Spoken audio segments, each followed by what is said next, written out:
As the hooves bear the weight of the horse, it is important for us as riders to learn to care for our horse's hooves and be able to recognize if something is not quite the way it should be. Today, I will be going over basic hoof anatomy to assist you as you begin grooming horses and as you begin just working with horses in general. Additionally, there are some really great channels made by farriers on YouTube if you want to learn more from the professionals. And although they work with cows, I am a big fan of Nate the Hoof Guy and the Hoof GP if learning more about the structure and care of hooves is something that interests you. The outer structure of the hoof is made up of the hoof wall, which is the hard part of the hoof that one sees. It is composed of the heel, the toe, and the heel and toe quarters. And the quarters are the narrow parts along the sides of the hooves.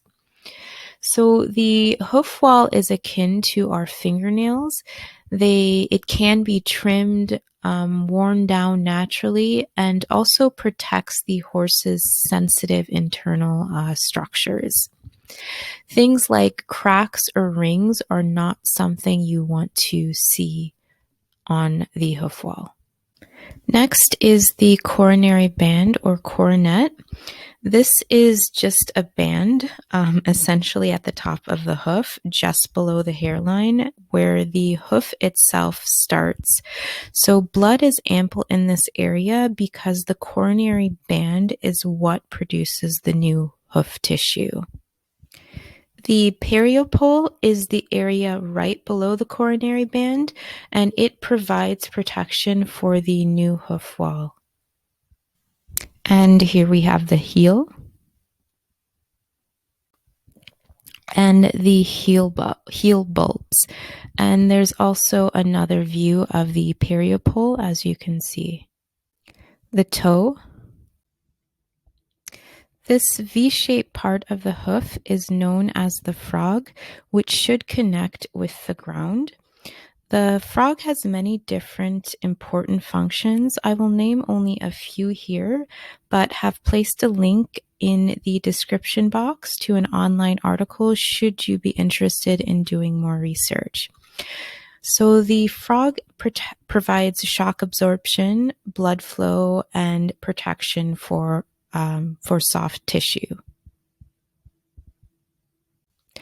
The bars are found at either side of the frog after the groove, or as my mind processes it as the ditch that you want to make sure is clear of any rocks or debris when you're grooming. So the bars are an extension of the hoof wall and support the back of the hoof, provide structure, and also assist with movement. Last but not least is the sole, most of which, interestingly enough, does not actually come into contact with the ground due to the concave shape it has. So the sole also provides protection to sensitive internal structures. So thank you again for joining, and remember to comment below if you have anything that you would like to share, and hit the like button and ring the bell to subscribe.